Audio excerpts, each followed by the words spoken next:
Hi, I'm Nikolai, aka 56 Miner, and today we're unboxing our September premium box. This month's box is all about Sanguine. We'll go over the history of the art supply, talk about the materials in the box, and I'll share some tips and tricks that I picked up while working with them. Let's get into it. For our service this month, we have a custom toned paper pad from the Fabriano company. This toned paper is perfect for a variety of dry medium and will allow us to achieve some fun textural effects. Our next two items are going to be a set of artist sticks in dry and burnt sanguine. Sanguine was used extensively in the 15th and 16th century by artists such as Leonardo da Vinci and lend themselves naturally to sketches, life drawing, and rustic scenes. We can use any of the edges of our stick to make thin, consistent lines, or the side in order to make wider marks. And thanks to the qualities of our paper, we can get some fun textural marks.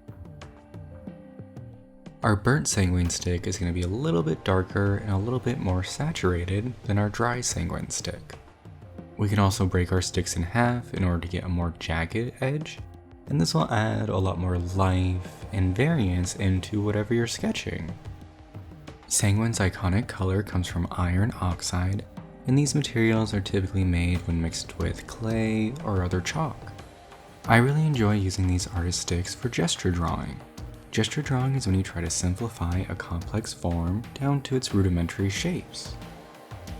This is a great way to practice drawing the figure, and thanks to the unique qualities of our paper, we can take a paper towel and ghost all those lines back. This will allow us to kind of refine our gesture drawing without having to start from scratch every time. It's also a great way to save some paper.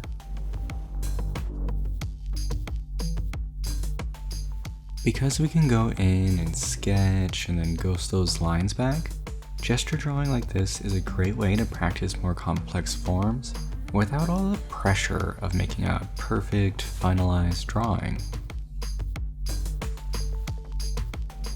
And once I'm happy with my sketch, I'll go in with our burnt sanguine and use it to kind of separate the figure from the background.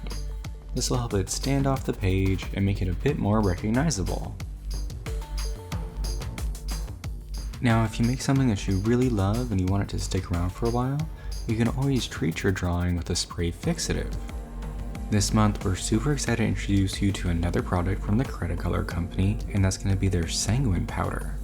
This fun and unique art supply has a lot of versatility to it. Let's grab this soft knife and cover set from the Pan Pastel company included in this month's box so we can better use that sanguine powder. I'm going to start off with a loose sketch of a vase using our artist stick and then take that soft knife to blend out those edges. By dipping our soft knife in the sanguine powder, we can then use it as a drawing tool. Here I'll start by toning the area and start to attribute some form like we talked about in our July video. With my first layer established, I can go back in and darken some areas up, making sure to use a very light hand as we don't want to tear that soft cover.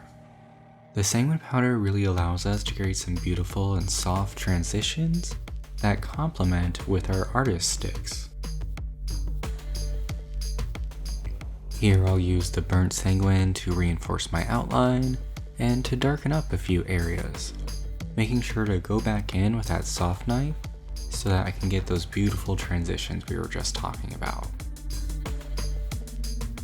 We can also use our sanguine powder in combination with water to create a loose paint. I'm going to be using the materials from our tinted graphite box, but you can use any watercolor paper or brush that you might have. I'll mix a small amount of the sanguine powder with some water and then go in with my brush to do a quick sketch of some bluebells.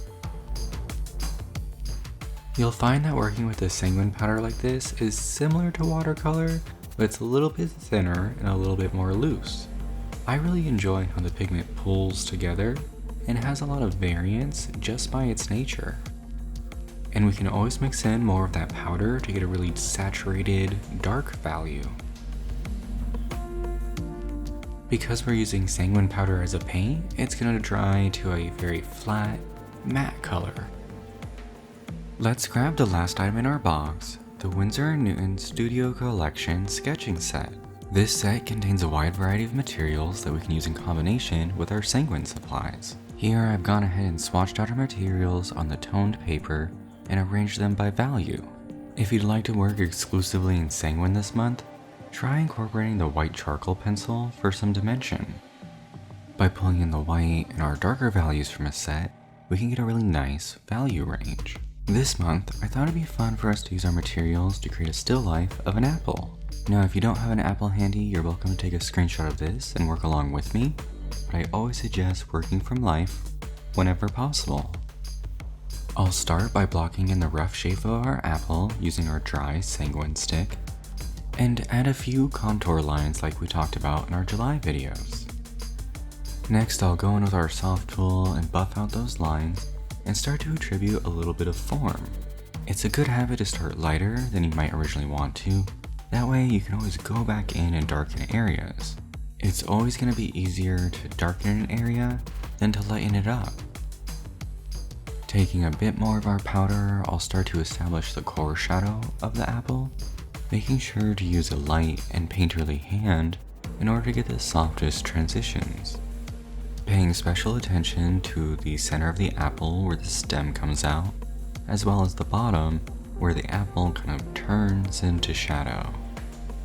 Next, I'll take our eraser from the Winsor & Newton set and use it to pull out a few highlights and to clean up some areas. Because we're working on toned paper, we're using the eraser more as a drawing tool than a corrective tool. Using our burnt Sanguine stick, I'll go in and emphasize those shadow areas further.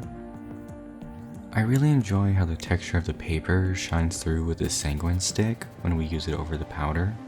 Kind of reminds me of the natural texture you'd find on an apple.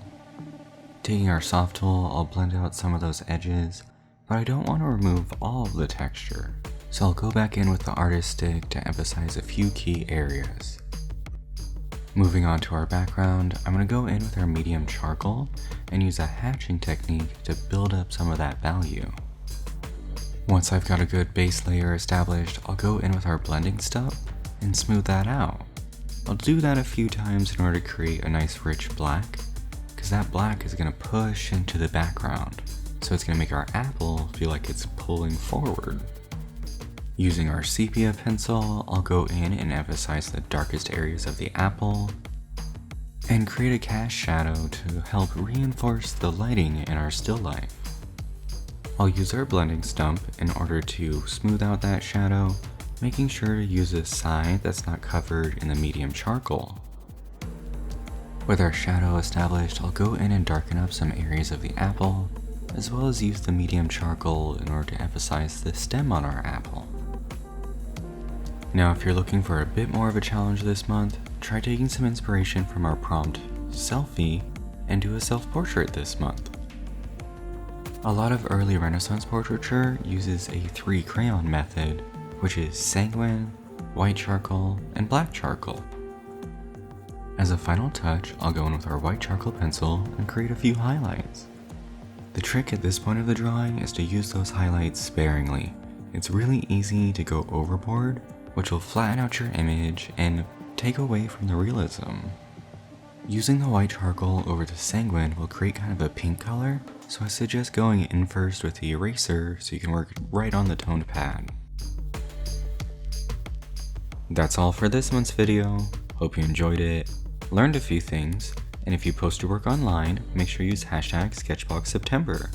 We love seeing what y'all create each month, and if you want to check out any of our previous videos, head over to our YouTube channel where you can like and subscribe, and I'll see you next month.